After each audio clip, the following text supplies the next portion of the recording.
Okay, I'm gonna try this again. Boom! Computational Electromagnetics, presented by myself, Christoph. We'll skip this slide. A little bit about myself. I'm a RF/hardware engineer at Lear Corporation, where I've been for 3 years. I work on low voltage, body control modules and power distribution boxes. I'm also responsible for RF design, mostly RKE receivers and LF immobilizers. Some key fob work related to that. But I'm also driving best practices for our EMC workflow through means of design rule checkers and some simulation ambitions. I have an academic background, also in electromagnetics. I went to Oakland University, where I got my undergraduate and graduate degrees in 2019 and 2022, respectively. 2024, sorry. My workflows outside of the design work at Lear that I try to spearhead mostly relate to EMI, EMS, signal integrity, and power integrity. So, we'll start this presentation discussing the very fundamentals, and then we'll build up from there to get a clear understanding of the computational landscape, let's call it. We'll start with the two different forms of Maxwell's equations in terms of the domain. We have frequency domain and time domain. We then talk about, or actually this is out of order, I should start with differential and integral form. Then we talk about time versus frequency domain. Then we talk about some numerical solvers, or numerical codes is the better description. And then specifically some of the free and paid for software solutions in the market. So, these are the classic differential equations that you learned in your undergraduate teachings or in Physics 1. We have 4 equations, none of which are really written by Maxwell. They're really just consolidated and really not even in this form. They were later rewritten with modern mathematical convention, much after his passing. The form that you're seeing here on the screen, I have put a note in the middle, and this pertains to having to solve every point in space. And this, as I'm implying right now, has some computational implications, right? And there's 2 key categories of solvers. There's differential solvers and integral solvers. The former uses the standard representations of Maxwell's equations, as you're seeing here on the left-hand side. And because the equations have to be satisfied at every point in space, we have to discretize space. We create a volumetric mesh that resembles tetrahedra or pyramids. And this has to be done for your entire solution space, even if your actual structure is much smaller than this. So you're meshing a lot of vacuum. This is obviously computationally inefficient. On the contrary, if we convert these from a differential form to the integral form by means of Stokes and divergence theorem, again, doesn't matter exactly, you don't have to memorize these equations, it's for the sake of building some good foundation. These solvers you only have to satisfy the boundary conditions for Maxwell's equations. Meaning, practically, you only mesh or discretize the volume of conductors, of dielectrics, so not the vacuum of space, right? And we're usually assuming vacuum instead of air, right?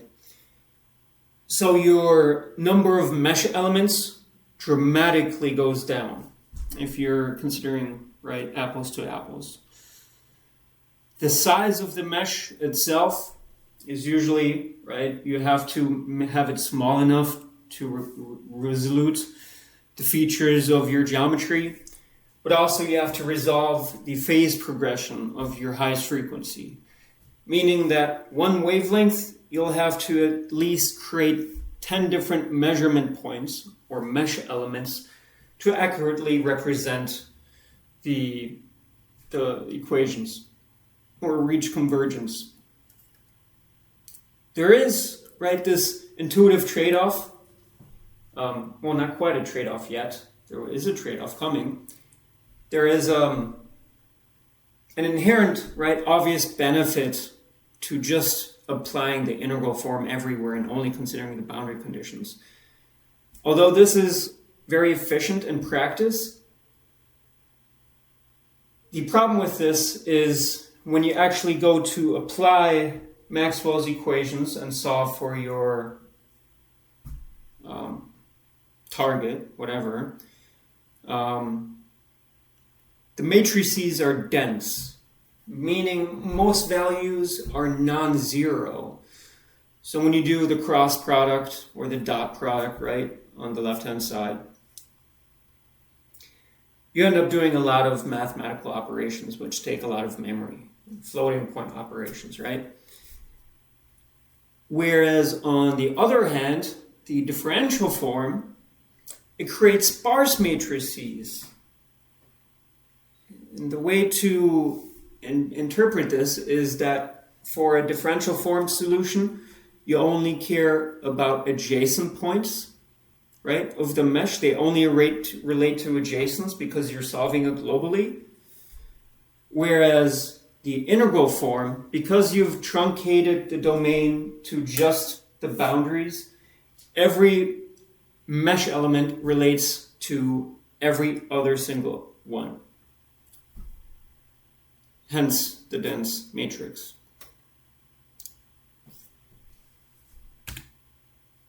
So there's some other implications. Of course, we talked about what you actually end up meshing in between these two approaches to Maxwell's equations. But there's also some implications to the materials and how you handle your radiation boundary.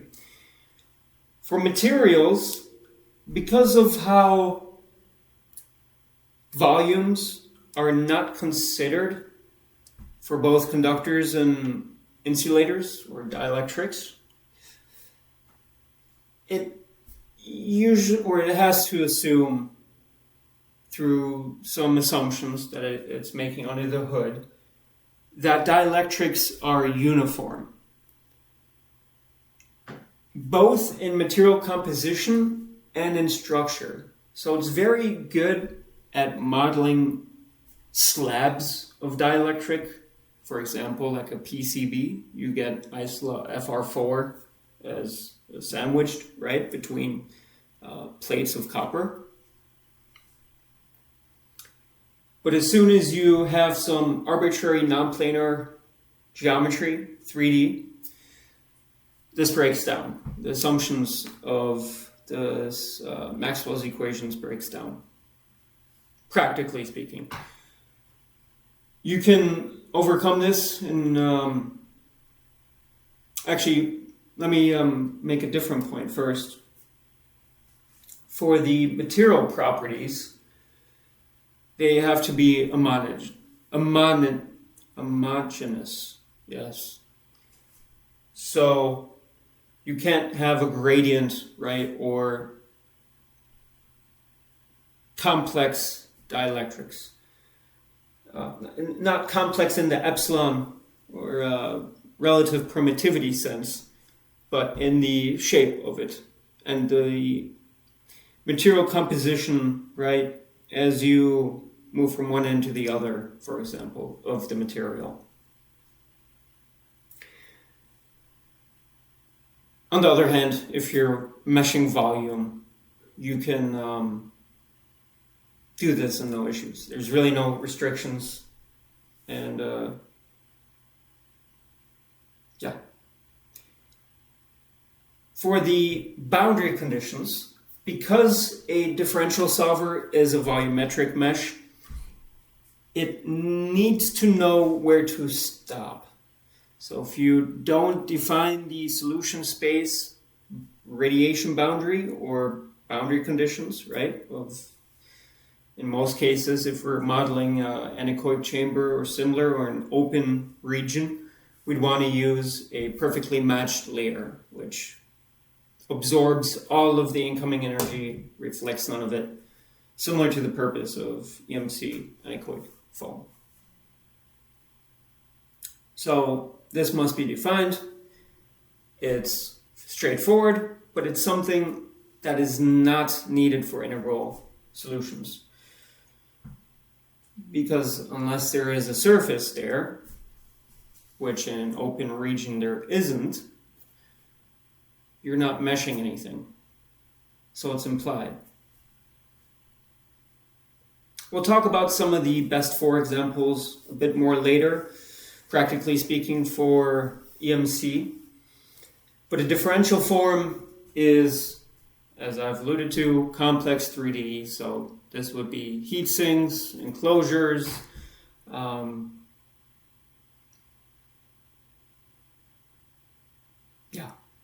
broadband transient problems. We'll talk about more of that later when we get to finite difference time domain. Integral form is great for PCBs, some basic antennas, anything planar, open region, EMC examples. You know what? I'm going to remove these from my actual presentation. I might just remove this whole slide. Yeah, forget this slide. So we have the equations at the bottom, right? So we actually have 4 forms of each.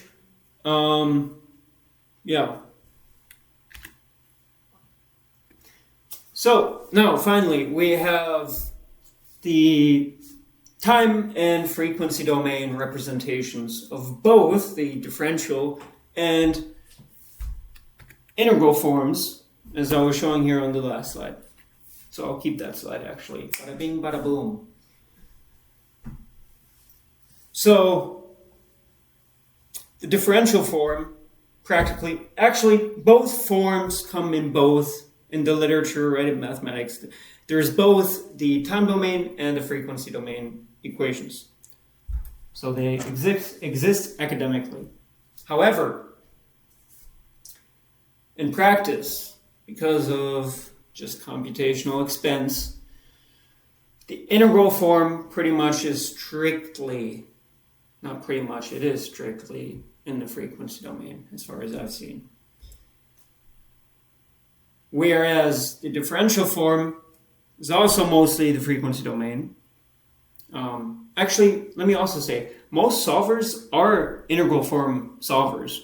There's 2 main differential form, which are finite element method, FEM, and finite difference time domain.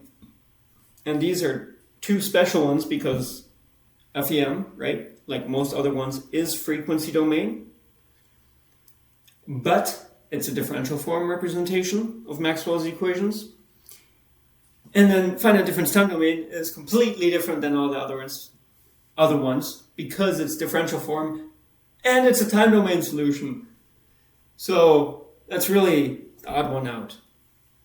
Whereas FEM is just kind of a stepchild, but it's been adopted to the family.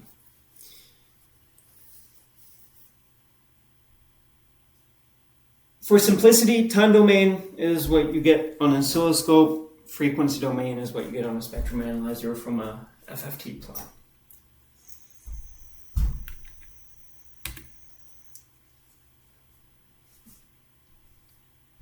So when do we use time or frequency domain? I think it's clear that we're always going to use integral form from the last slide, right? Or frequency domain. Also integral form, with one large exception of FEM. So, I realize this is cropped out a little bit now. Do this. Oh, actually I can't do that. Never mind. So I guess that's just covered up the time domain EM on the right bottom side there. So, time domain or frequency domain, how do you know? Well, think about your excitation. If you're doing radiated emissions, or rather radiated immunity, right? Really what you have is a swept spectrum analyzer, so it's looking at a single frequency at a time, asserting some dwell time, has a certain resolution bandwidth, etc. And it spans the frequency band. That's the frequency domain approach. You're sweeping the frequency domain. Also, doing an immunity test, for example, radiated, conducted, whatever, BCI, RI. You're injecting a single frequency CW carrier, might have some AM, FM modulation, whatever, might be pulsed. But ultimately, you're just injecting a single frequency. That's a frequency domain test. So most RF problems are narrowband or are susceptible to narrowband injections. Most problems live here. RCS, link budget, some of the EMI examples I gave too. Antenna problems, those all work. Even pulsed antennas, right? Those are usually just pulsed not UWB, but UWB, right? It still has a carrier wave. It's just pulsed. It's not literally like an electrostatic discharge. It's still controlled. Then, which we'll talk about later, there's kind of the merging between frequency and time domain. Maxwell, the electromagnetic solver still strictly stays in the frequency domain, but then we take that solution, right, across frequency, curve fit it to a passive RLCG SPICE model, and then we can use it in SPICE for a transient time domain simulation. So that's relevant for PDNs, right? If you have some PWM signal, you want to analyze if you're going really high speed, you want to use time domain solver, time domain reflectography, which is on the right-hand side. Talk about that in a moment. But this is really where the most correlation exists. If you're, right, practically speaking, I think we're mostly automotive suppliers. You're modeling some kind of PCB with an enclosure. You want to get a grasp on where your troublesome emissions are based on your grounding concept or your decoupling method or you have an AB variant of the layouts, etc. Right? You want to get a relative comparison, not necessarily absolute pass-fail magnitudes with respect to the limits defined by your customer, but really for choosing the best way forward early in the design process. Then on the right-hand side, we have fast transients. So think ESD, think SGMII. Those don't have a carrier wave, right? They're really pulse, bit bang, really high-speed differential pair. When you're getting into the high hundreds to gigahertz range for PCBs, time domain reflectography makes sense. Below, SPI and I2C, UART, these type of protocols, legacy, right? Single-ended, some differential pair, even CAN, LIN, definitely. You can get by doing a frequency domain simulation and doing a SPI simulation after. So, I've made the point that most solvers are frequency domain, and we've talked about differential form, integral form, time domain, frequency domain. Now we're talking about some numerical codes. So there's a lot of codes. We'll see in the next slide, and at the bottom you can see some descriptions. But the most relevant ones are method of moments, which is known as MOM or MOM, which is great for PCBs, some wire antennas, surface-only meshing, frequency domain, very popular, pretty much available in every tool. Multi-conductor transmission line, this is a little bit more niche, but it's similar to the above in the sense that it makes great assumptions about your geometry and it truncates space. So method of moments is considered a 2.5D solver because you're defining layers of 2D XY coordinates, right, for your PCB layout, and then you have multiple layers of that just at heights of Z. MTL is a 2D solver where you just define a cross section and you pull that through a certain Z stretch, and you might have some bundling assumptions and random routing in there. It's not a well-defined geometry, it's a bundled harness. So it's not an explicit CAD format. Oftentimes MTL will be used for this. It can be bundled with the MOM solver to do radiation as well. So if you want to get radiation from a harness, but as a standalone, it does not do radiation, and it assumes that your problem is quasi-static, which means that it's much, much larger than one wavelength. Or it's really only valid up to lambda by 10. Then we have another quasi-static solver, which is very similar to the above, but it's more practical to real 3D structures. So you can actually model PCBs and heat sinks through this as long as they're electrically small. And then you can pull out the big guns, which is finite element method, FEM. This can do arbitrary 3D, right? Everything of the above and more. Again, all of these have some or are mostly frequency domain solvers. That's the key takeaway from this slide. Like I said before, the landscape is very complex for the numerical solvers. We usually differentiate them by how they treat both the complexity of the materials, right, in terms of shape and material complexity, material properties, if they're lossy, right, complex dielectrics, etc., as well as whether they're layered or fully arbitrary 3D, and by electrical size, meaning how does the wavelength relate to the physical size of your geometry. And that's at your highest frequency, right? Because that's where your wavelength is shortest and as a ratio to DUT is highest. So the ones that are relevant here, we'll kind of look at the bottom. We have MTL with very low complexity of materials, 2D solver, very large or small rather electrical size. Then we have arbitrary 3D but still quasi-static. We come to the Q3D or PEEC solver. Then if we want to go fully arbitrary, we can leverage FEM or a finite difference time domain solver, which then also serve to larger electrical sizes. We see also noteworthy are method of moments and multi-level fast multipole, right above it, MLF, MM. This is an acceleration of method of moments. They fall mostly under the same applications, but the latter, MLF, is used for larger electrical problems.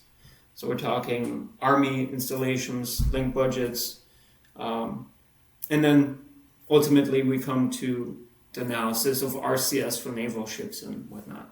We don't really care about these type of solvers. What we're interested in is method of moments. And below, what's noteworthy also about method of moments is that it does not cover low frequency. So for the example of a PCB, you might model the frequency characteristics, right, just fine above 10 megahertz.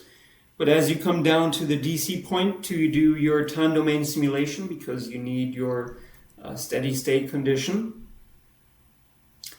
you can see that method of moments breaks down in accuracy as the electrical size becomes very small at your DC point, right? That's where you want to leverage a quasi-static solver. So at the DC point, most solvers will merge a Q3D solution or, interpolate the solution from your Q3D solver with the method of moments or FEM, whatever else you might be using, to get the DC point.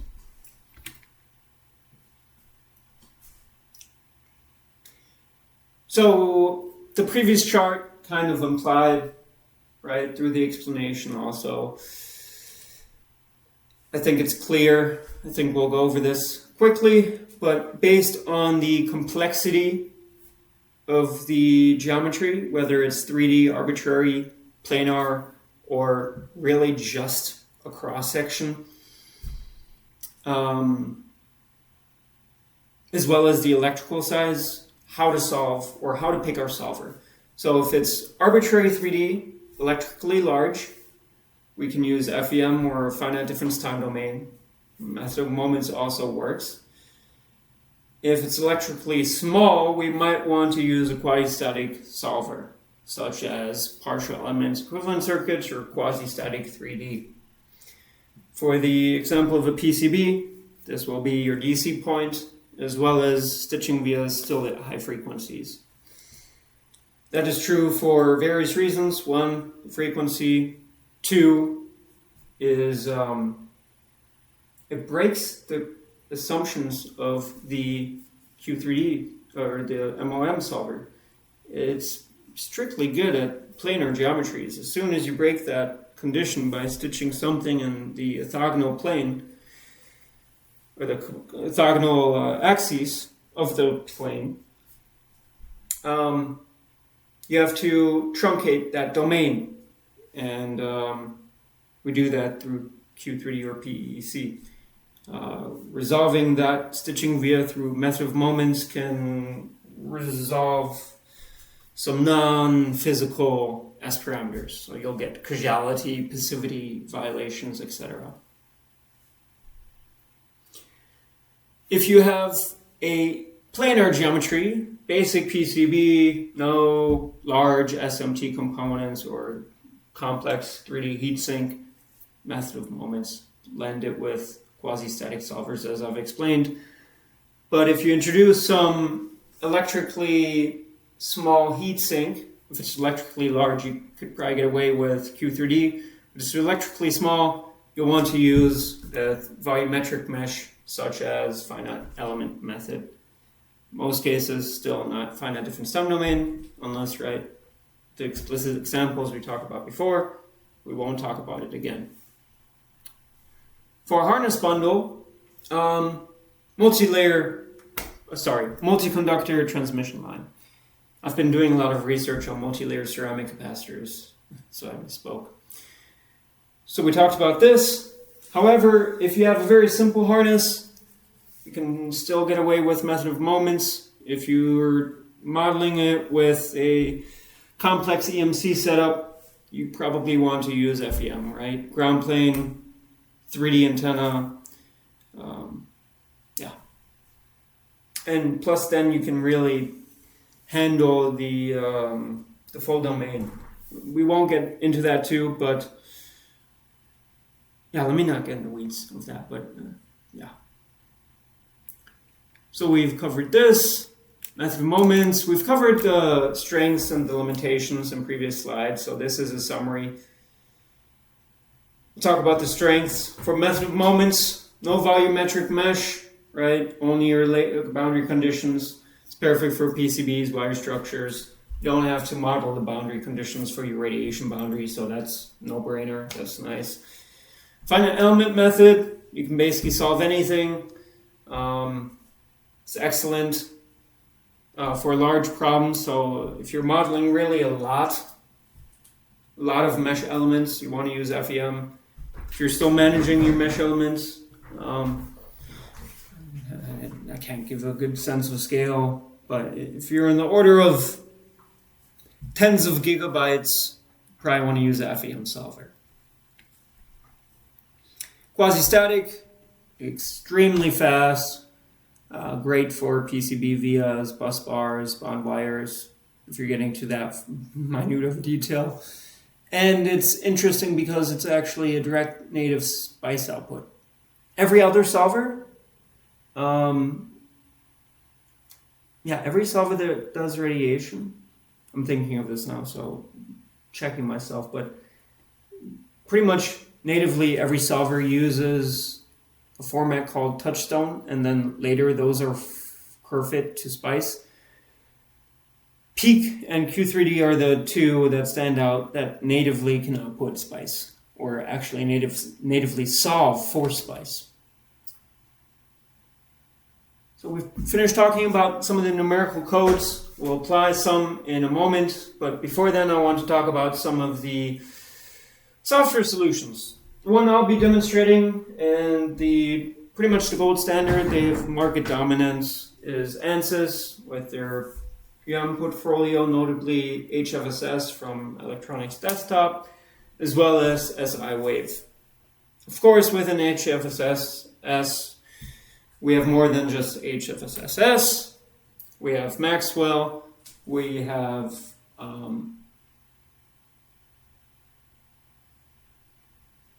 Q3D, we have 3D layout, we have a few other ones as well. But it's great for everything. Dassault is noteworthy also because it's particularly focused on EMC workflows as well as EMC COS, consulting and software, COS. But ANSYS is really the do-it-all kind of software, but it doesn't necessarily cater itself as much to EMC workflows, where it does have some libraries though. Altair FICO is popular in the academic sense, very popular for antenna modeling, but mostly focuses on method of moments, whereas ANSYS has always put their foundation in FEM solvers. Siemens also has some solutions. They are, in comparison, relatively weak compared to dedicated EDM simulation companies, but they integrate well with existing workflows for schematic generation and, PCB layout. So that may be leveraged for quick signal integrity and power integrity checks, but not necessarily full system simulation. So there isn't necessarily harness bundle modeling and the arbitrary 3D. It's really catered towards PCB. Then there's some open software solutions. I'd advise against these because they're very academic and have an even more strict learning curve than the professional tools. They're quite user-friendly nowadays. I have some slight exposure to them. There is only one that has an actual GUI that I could find, which is NEC. I've seen some previous demonstrations here at the EMC Society with this tool modeling, I believe, dipole, some similar, some wire antenna. And then there is some command line instruction tools like Puma EM and FreeFem. Okay, let's talk a little bit about the general workflow and domain decomposition. This refers to electrical and mechanical CAD. we'll skip this slide. We'll talk about the workflow. I mean, this is very high level. So define a geometry, right? Assign an excitation, do an observation, solve, extract parameters. And it's too high of a level. Let's get into the weeds. So mechanical CAD, that's what you can see, that's what you can touch, that's what you can measure with calipers, right? Yardsticks, etc. This domain is divided into the electrically large and electrically small, as we've alluded to or explained previously. ECAD is a little bit more complex. So these are not only material properties, but also the electrical behavior of electrically small or large structures. So filters, attenuators, matching circuits, balloons. These type of devices that you don't see, you know they're there, right? They're hidden inside the feed point of your antenna, for example, but you can measure them through a vector network analyzer. So the problem here is that there's no unified format to portray these models. So pretty much the only format that does something similar to this is ODB++ for PCBs. But as soon as you go to modeling antennas or similar, you can ask the vendor for the CAD model. They might give it to you. You can measure, or you can ask them to measure the input impedance or whatever of the balloon and the specific configuration, and they'll give that to you. But there's no, and they'll give it to you in as a touchstone file or SPICE file. But there's not a single file format unless you use, right, some proprietary software locked format to exchange this data. So you're constantly assembling context from two different domains, which really is unusual for most engineers. This is really something that comes into play at the simulation level. So why does it matter to even model the MCAD? Why can't we just, right, the point of an antenna in a CISPR 25 in a chamber is to illuminate the region of the harness with the uniformity of a certain specification. So why don't we just define a perfectly uniform field on the harness? And I say, yeah, sure, you should actually do that. But we're demonstrating modeling antennas. So here we are. But if you wanted to argue against it and you were so inclined to do correlation studies, which are encouraged, you should model the antenna, because CISPR 25 is really not a far field setup. 30 megahertz. You're using an antenna that's a meter long, right? You've goes from monopole to biconical to log periodic dipole array antenna to then you move from shifting from the harness, centering on the harness to centering on the PCB, horn antenna, and illuminate that. But at 30 megahertz, hold on, it's 10 meters, right? One wavelength. You're in the near field. You haven't even covered one phase. The way I remember this is 300 megahertz is 1 meter, right? Divided by frequency by 10, multiply wavelength by 10. There you go. That's always my reference point. So at closer than a meter, let's say 300, 200 megahertz, I say 200 here, I just said 300. About a meter, right? That's the distance between the harness and the antenna. You're in the near field, buddy. And there's coupling, mutual coupling. So the placement of the antenna actually affects the current on the harness. And if you don't believe me, measure it. You won't be able to.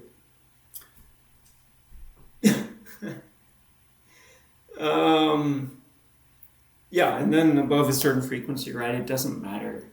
The antenna geometry doesn't matter, so you can use either E-field probe for the electromagnetic emissions and a plane wave source, right, directed at the antenna with a certain polarization of the orientation of the antenna during the test to do radiated immunity.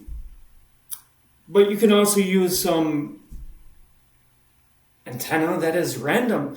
It doesn't even have to be electrically efficient. You can literally just create a tiny little stub of a antenna, and granted, as long as it creates a uniformity across the ground plane, according to the specification, it shouldn't matter. I advise against that, but theoretically, right, even if it's the input impedance is 1,000 ohms, you don't care. You have infinite energy. Energy doesn't cost anything. You're not going to blow up your imaginary power generator, right? That's a real limitation in actual EMC, but it's a slight different perspective in the simulation or the idealized scenario, right?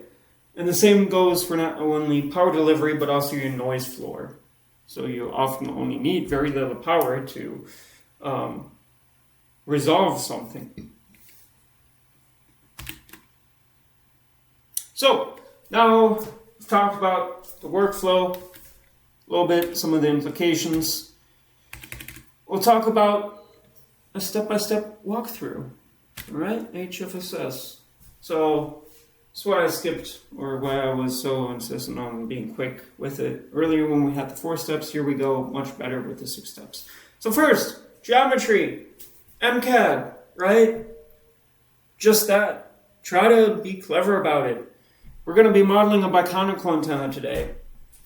You'll see the shape of it. I hope you're familiar, but it has both axial and planar symmetries. So we'll kind of talk about that. Boundary conditions. This is where the ECAD comes in. So wire thickness, the radiation boundary, because ANSYS is a FEM solver, whether it's lossy copper or a lossless perfect electric conductor, etc. What's interesting here is the geometry.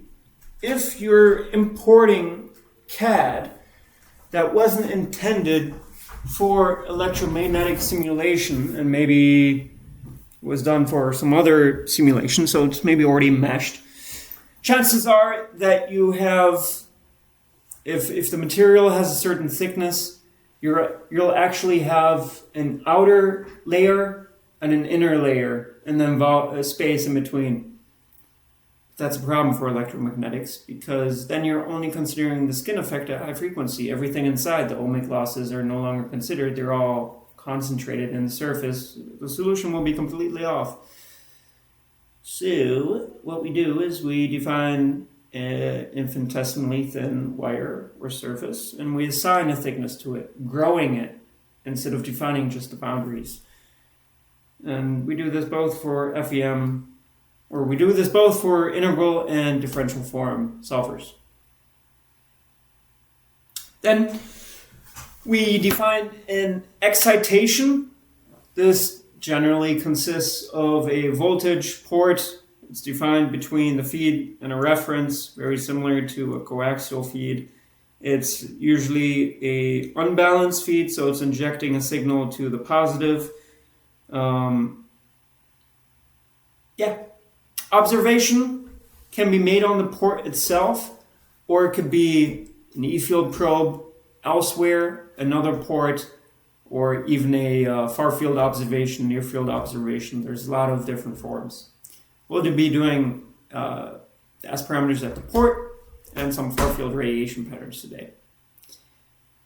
Then you have to define some kind of frequency sweep for your solution, and then this is used in the mesh generation, where it actually solves Maxwell's equations and keeps refining the mesh until it reaches number 6, convergence, where the change in S parameters from one mesh to the next is less than some threshold.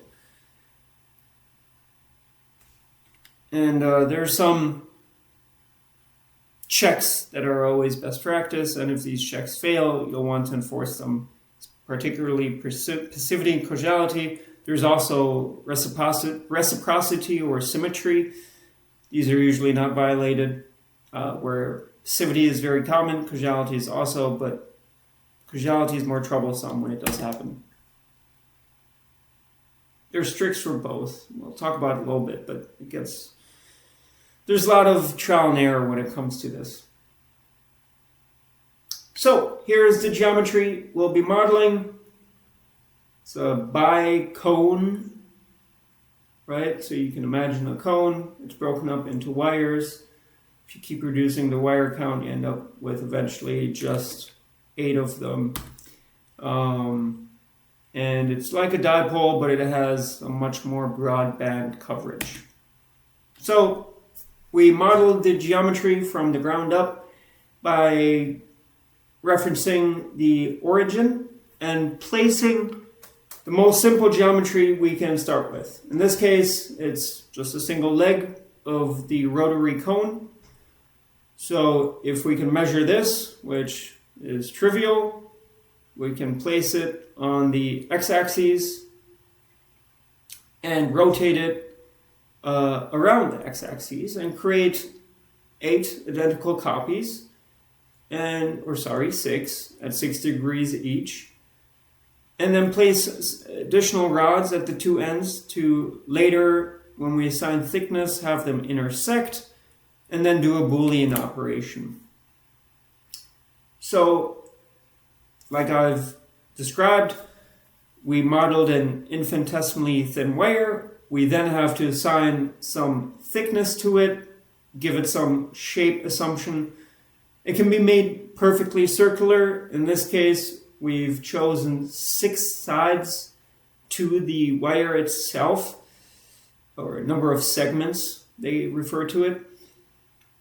This is done to help in the generation of mesh elements. If you have a perfect curvature, because the faces of the tetrahedra are still flat, it tends to mess with the mesh geometry. So you'll get a lot of deviation and cut-ins, cut-outs. You'll get intersecting meshes. It helps a lot in the mesh generation to do this. For ANSYS, the mesh generation is done under the hood, so it often goes unnoticed. But this is a hard lesson learned from doing this manually, the meshing process in other software tools.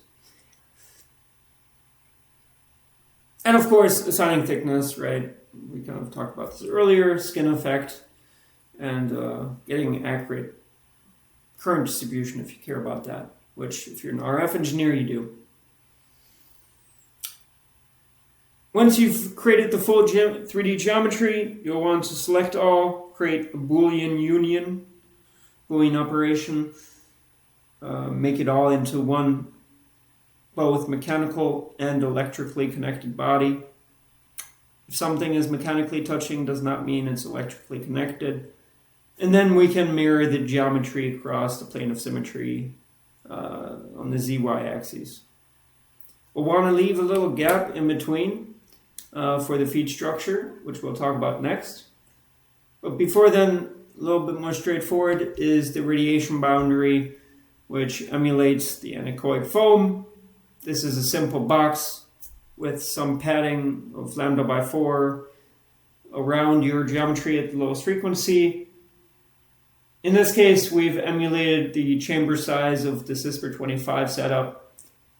You can get into the details of modeling anechoic foam, but it's fruitless. It's not going to tell you anything more unless you're curious.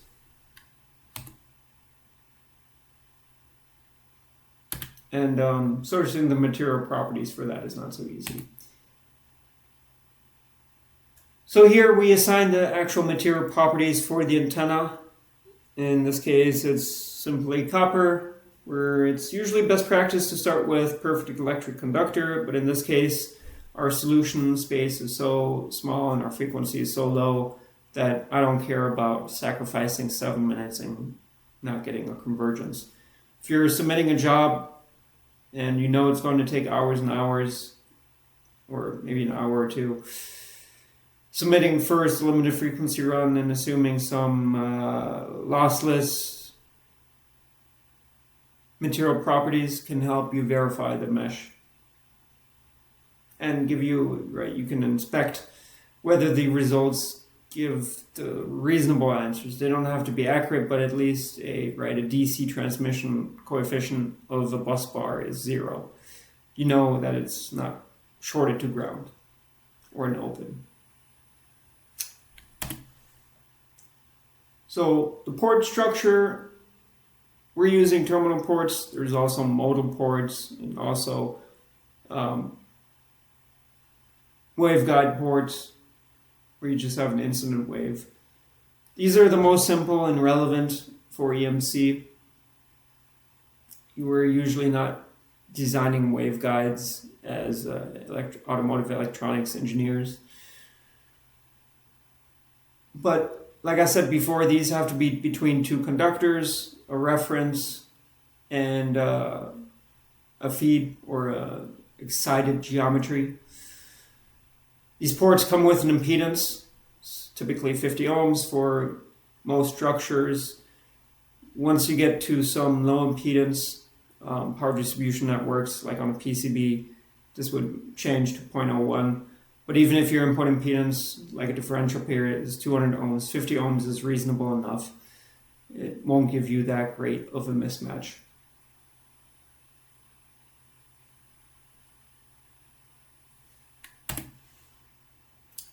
Next, this is something we do for the nicety or the demonstration. It does not affect our EMC measurement. It only impacts our electrical parameters. So the radiation of the antenna is not changed.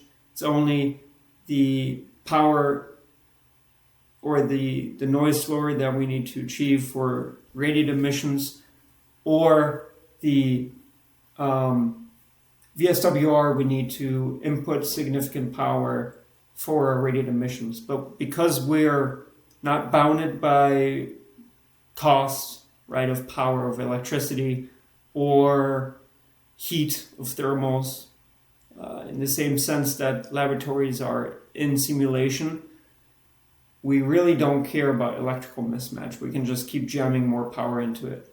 We also don't care if by reciprocity our sensitivity of the antenna is very low, because we have an infinitely low noise floor. We'll capture it anyways. So the way we do this is we assign another geometry in parallel to the feed, and we measured the Balloon S parameters. This S parameter file was provided, but we model it here. What a balloon does, is you have a coaxial cable, and you have an inner conductor and an outie, an in and outie, and the outer conductor serves as a shield. It shouldn't be carrying any varying signal, whereas the inside has your actual RF carrier, modulation, whatever. That's a balanced signal. An unbalanced signal is when both sides swing, and that's what you want in an antenna, When one leg has 180 degrees of phase, you want the other one to be 0, and you want it to swing back and forth. That's what a balloon does, and that's what we're portraying here. So then we come to step 7, which is some observation, So this was our excitation here, as well as a reflection observation. This was a network, not really an excitation or an observation. Here we have an observation, which will be a far field setup. We're doing this in spherical coordinates. I'm going to skip this. Frequency is almost from DC to, say here, 300 megahertz. Should really be 220, but whatever. I'm going to speed up a little bit because we're approaching 1 hour. So the solution for this took 7 iterations of the mesh. It used 600 megabytes, took around 2.5 minutes. You can see from the work, the flow diagram, how the iteration of the mesh occurs. I've described this. Bottom right, you can see the convergence plots. You can see a plateau. That's usually how you know you converged. It's not uncommon to see that go up and down and up and down, but it's satisfying to see it continuously go down. That's usually a good sign. We could have sped up this solution by exploiting electrical planes of symmetry. This is, I think, a little advanced for a first lecture, but I kind of made a similar point by reflecting the geometries. We could do a similar space literally in the solution space of Maxwell instead of the more upstream geometry space. Here is some of those observations that we requested. The radiation pattern. We have the antenna factor, which converts from the electrical voltage on the port of the antenna that's actually coupled from the harness, or not the harness, but actually just correlating an E field, right, quantity to dB microvolts on the port, right? So if you have 1 volt of voltage applied to your geometry, which we did have, what is the resulting E field at 1 meter? As a function of frequency, we can see the simulated result. This is in dB and the data sheet.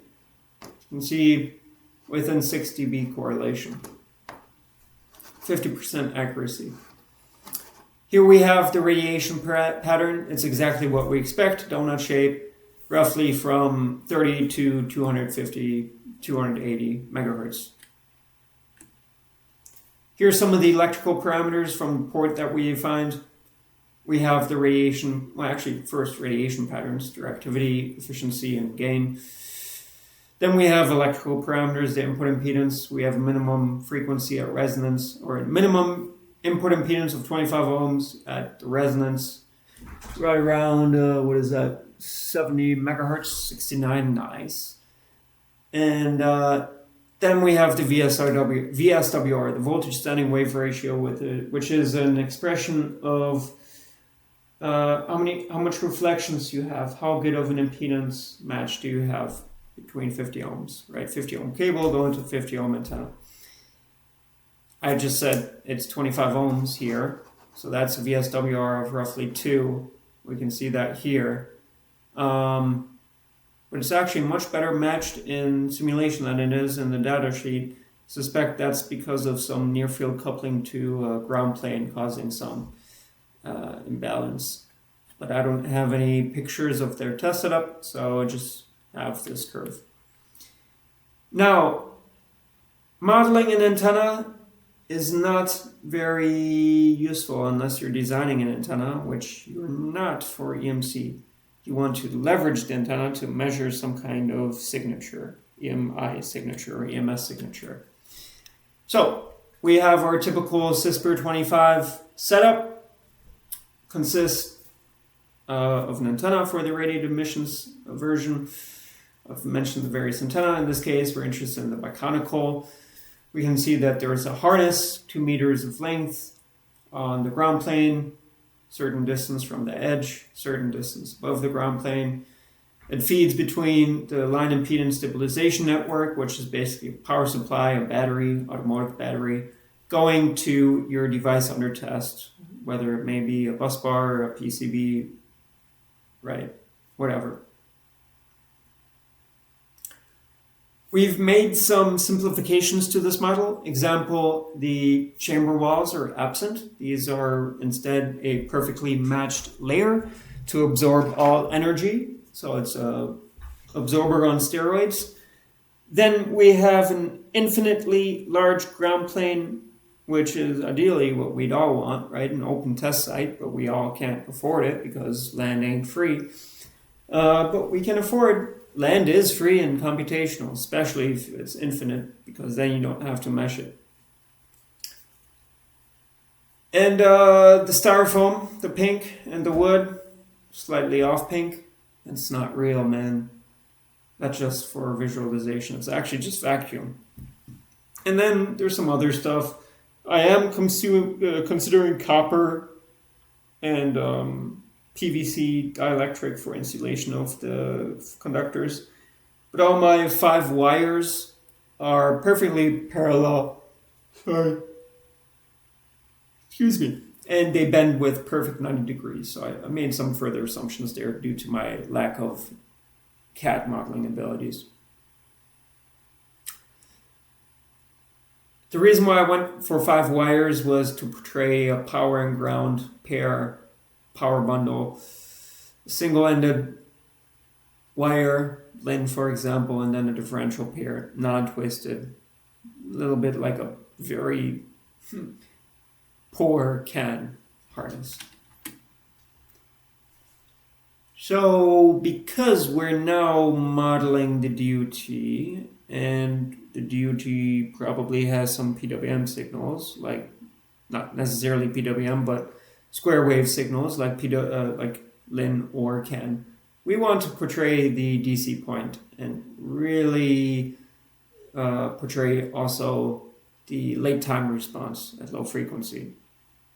So what I like to leverage for this, specifically for my workflow, this is not recommended for all SPICE solvers, especially if you don't have causality or passivity enforcements or curve fitters, is this kind of logarithmic sampling or decade sampling. What's much better practice actually is just linear sampling, but then you lose some of the low frequency sampling. So it's a trade-off, but with some state space, it's referred to SPICE solvers, you can resolve this. Basically, if your solver can handle touchstone files natively, this will probably be fine. If you first have to convert to SPICE to get a solution, like you would in LT SPICE, this will not fly. Here are some of the simulated S parameters. They make sense. They're kind of interesting. For the sake of time, I want to, I think, only mention a 2 or 3. In orange at the very top, we have a transmission coefficient of one of the harness bundles. You can see most of the time it's maybe on the realm of -3 dB, between 0 and -3, so that has a transmission coefficient of greater than 0.5. Some of the blue, pink, and dark green lines are the crosstalk and reflection coefficient of a bundle, as well as the crosstalk in dark green to a n+1 neighbor of the initial harness. And these are far n crosstalk. And then lastly, in red, we have the mutual coupling between the antenna geometry and its feed structure with one of the harness ends at the DUT end. I think it was maybe power, but I didn't label it. On the left-hand side, you can see a GILF of a frequency sweep held steady at 0 phase. It's interesting to see, right, when the harness becomes electrically small. Once you have 2 of those bubbles, that's a full wavelength. Now we have 1.5, 2 wavelengths. That's it. So it's still mostly electrically small, right? But it's getting there. It's turning into a antenna, an efficient one. And on the right-hand side, we're holding the frequency steady at 150 megahertz, but rather we're sweeping the phase.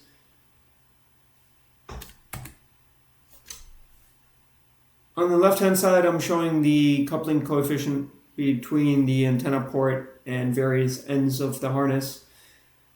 And on the right-hand side, I've changed the orientation and the vertical and horizontal orientation of the antenna and comparing that to the free space electrical parameters. So here we have the VSWR. It's noteworthy or interesting that we do not see nearly the same artifact as from the datasheet correlation here on the right-hand side. So I'm not sure what that was, but interesting. Then we have gain and directivity, also in various configurations.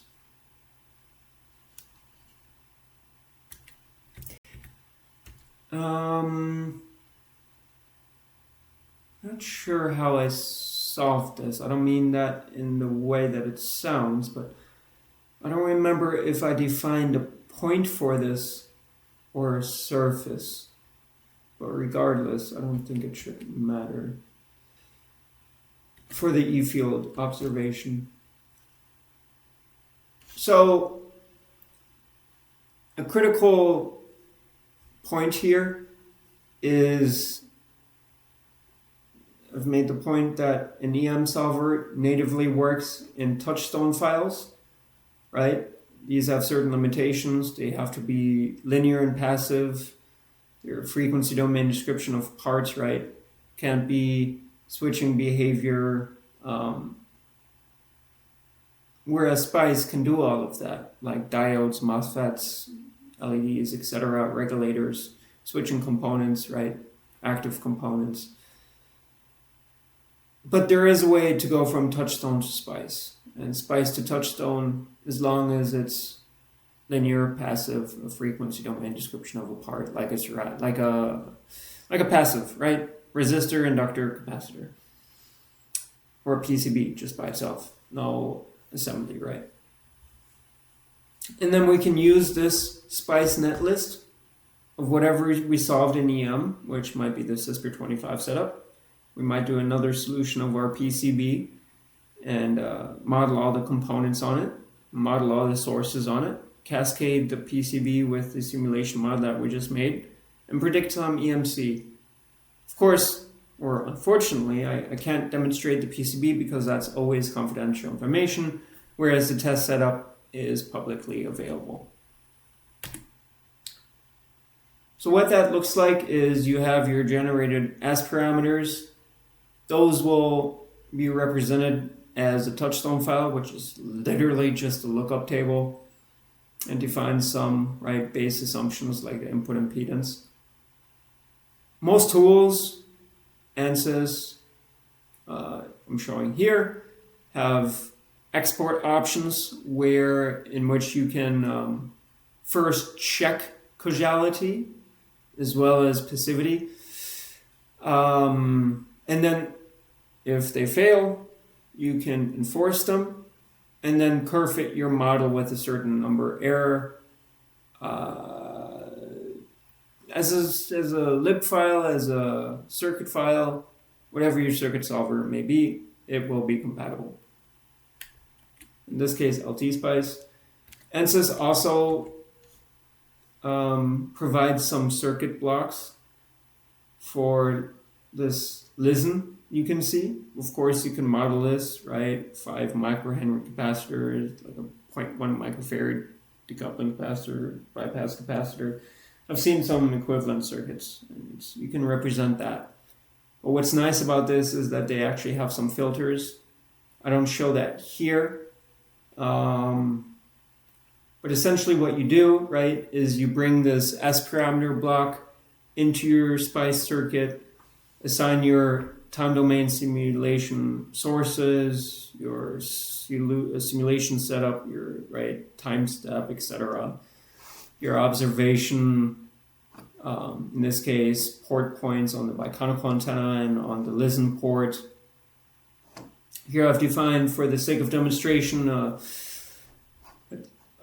with respect to ground, a signal at 12 volts, lower speed, and then between 2 wires here, a differential signal at a positive 2.5 to negative 2.5 frequency. 1 megahertz, the other one at right around 20 kilohertz. And as you can see on the right hand side, you can get some time domain results, right? And then apply an FFT. I don't show that here. But I hope that's intuitive. So kind of bringing it all together now, let's drive it home and make our final point. Okay. So, of course, so we have 3 sections, right? We have our internal intellectual property in red, modeling the DUT. In blue, we have basically our suppliers' models. So where do we buy things from? Think capacitor suppliers, IC suppliers, etc. There's also a little bit of that over here. And then over here we have OEM and spec information. So, you get some design files. Of that, from your OEM, you're getting the definition of the harness. You might be defining that as well, but you'll get that, right? You might not necessarily be designing it, but you'll most likely have a full grasp on the harness if you ask for it. And of course, because you're contracted to do this, at least in my scenario, you know exactly the 2D layout, 2.5D layout of your PCB, on which you will apply method of moments, and to any 3D components of which, stitching vias, heatsink, etc., you will use either quasi-static or FEM based on its electrical size. And of course, you're also using quasi-static for the DC point of your method of moment solution if you're doing a time domain simulation, which in this workflow I'm implying. You can see in the bottom middle there, time domain. Well, we'll get to that. While we're still modeling our PCB, at this stage we also want to include linear components. This is because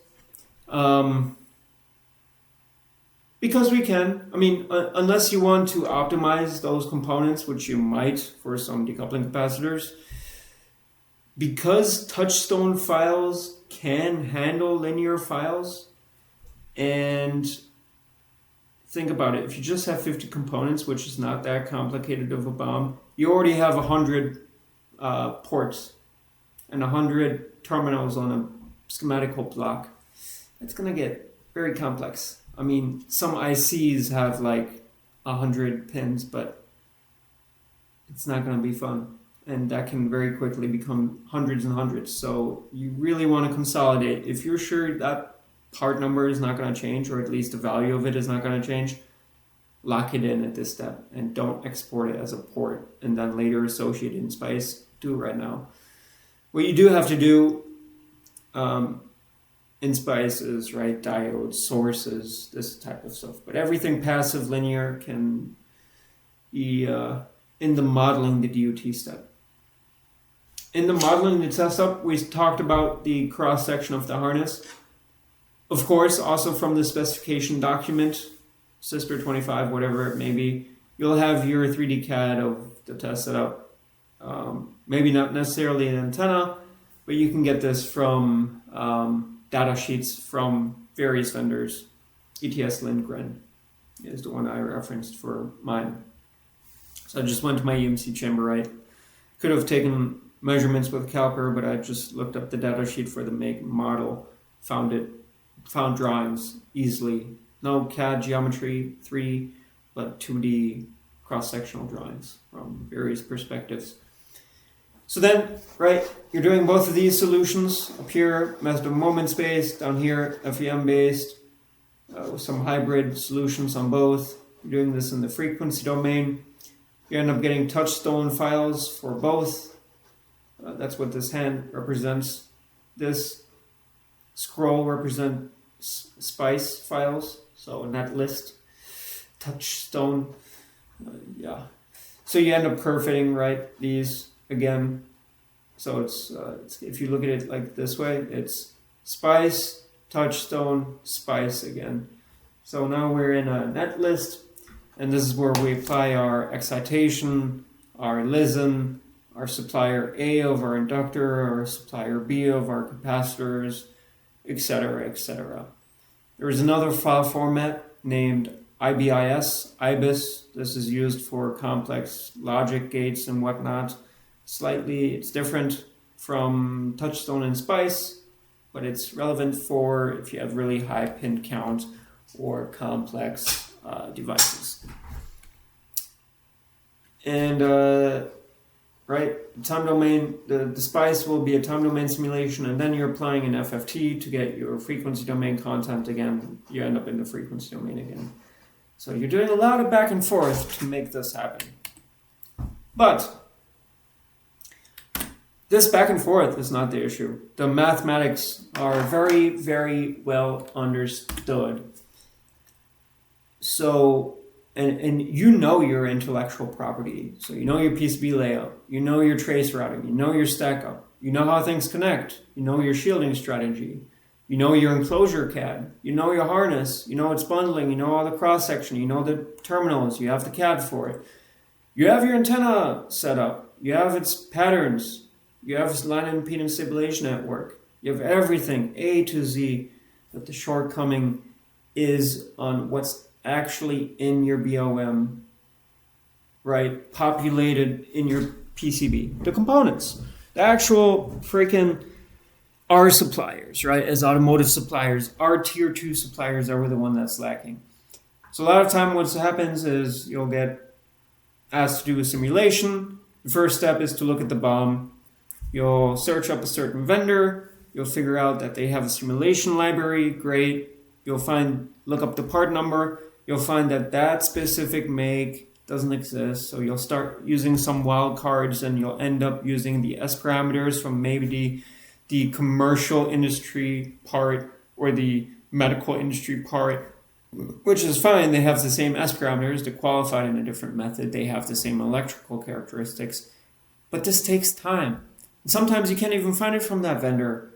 You might have to go to a different vendor or the same vendor, a different family, maybe even a different size, and just accept that you won't have it. And of course, idealizing the component without any stray inductance or stray series resistance, that's a fool's errand. You don't want to do that. You're wasting your time. You want to model things accurately. So obviously, this is more broad than just doing ceramic capacitors, which is what I'm getting into. But one of the lowest hanging fruit, so full system simulation is not mature for EMC because of this. The lack of availability of vendor models, tier 2 automotive suppliers. But what's the lowest hanging fruit, or what's viable today, is subsystem simulation. Meaning, if you want to simulate your CAN network, or your UART, SPI, I2C bus, if you want to simulate your power distribution network with the decoupling capacitor strategy, the order, or the stitching vias nearby, you can do that. You just need the models right of that specific subdomain. So I've made this point before, but absolute fail-pass criteria, full system simulation, that's not what we're after. What we're after are early design phase design optimizations, different EMC strategies essentially, as well as signal integrity and power integrity and just general functional integrity. FI, let's coin it. So what currently exists for power distribution networks is that some simulation software vendors like ANSYS will provide libraries of existing part numbers. So they'll partner with certain vendors and license their libraries to be available in their software suite. So it'll automatically detect either the value or the part number from the part description, the value, and then parse the specific part from that vendor. Sure, this is usable, but it's still not generic. What I've done instead, with the rise of computer-generated code with artificial intelligence, plus big data, there's a proof of concept where I'm trying to fill this gap of model unavailability. So what I've done is I went across various vendors. I looked at their simulation libraries, and I found that a lot of them are junk. I looked at 5, 6, 7 different vendors, Japanese, South Korean, American, and a lot of their simulation models are non-physical. They have passivity, causality violations, reciprocity. So then there comes another step of enforcement. It's too much. So I envisioned a workflow where you can just look at the part description, capacitance, voltage rating, case size, tolerance, dielectric, I don't know if I said that, and then generate for that part description, no matter what the vendor, the S parameters, and ensure inherently that they're passive and causal by assembling an equivalent circuit model. So it's inherently passive because it's made from passive components itself. So how we do this is we built a database across capacitance value, dielectric class, voltage rating, case size, thickness, and tolerance. And then we built, or rather, actually, it's fairly straightforward. I asked an AI to leverage my database to create a random forest estimator. So basically a decision tree. If it's this thickness, if it's this voltage rating, if it's this dielectric, if, then it's this equivalent series resistance and it's this equivalent series inductance for this chosen capacitance that you selected. And then based on that ECM, equivalent circuit model, it extracts S parameters. And these are guaranteed, right, to be causal, reciprocal, passive, etc. And here's some information on what the database consists of. As you can see, I cover quite a few dielectrics, and those same dielectrics over various case sizes, and those case sizes have numerous representations, mostly 08, 05, 06, 03. And then mostly here we see by voltage bin, right? Automotive content is below 12 volt. We're at 12 volts or below mostly. So accordingly, my distributions are this representative of that as well. This isn't too important. It's also noteworthy that my database is roughly divided by half and half shunt and series measurements.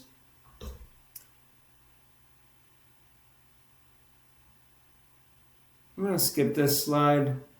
You can read it yourself. So yeah, I've described this, how it works. Let me see. Yeah. It's redundant. So then I built a GUI around this pipeline, and I've made some before that, actually. So all of the training data is represented at 25 degrees Celsius and 0 H. Now, most decoupling capacitors aren't at 0 volts. They'll be on a voltage bus, and they derate, right, based on the capacitor dielectric. So we want to embed that. So I found those curves from literature. Did the same thing for temperature, DC bias, and age for both capacitance and ESR. Here are some examples and some validation examples. So looking at let's look at the center one for the sake of time only. You can see in blue is the generated S parameter file, in gray is the reference, I asked it for a 470 nanofarad X5R 0805 25 volt capacitor, and it's able to resolve the S parameter curve within a root squeezement error for S21 of 2.59 dB. Overall, 94.3% of the validation scope fell within 5 dB for the root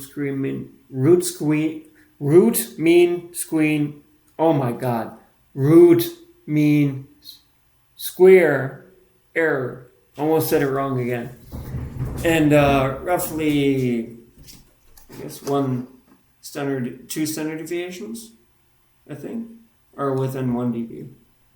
There's a failure case here on the right, so there's some examples where it's not quite right yet, need more training data. But it's an interesting next path forward. And I see this as being the practical way forward for very fast and nimble EMC simulations, bringing the time to, or not delaying the time to market, right? And also doing simulations from a week or two down to an afternoon. So you can just ingest your BOM as a BOM script, get all your capacitor models, do your optimization, do your worst case analysis based on age, temperature, operating conditions, right? And be quick with it. Absolute accuracy doesn't matter. Relative differences matter. So, this understands the difference between the case size. It understands the difference between dielectrics. It's not so much about the capacitance itself.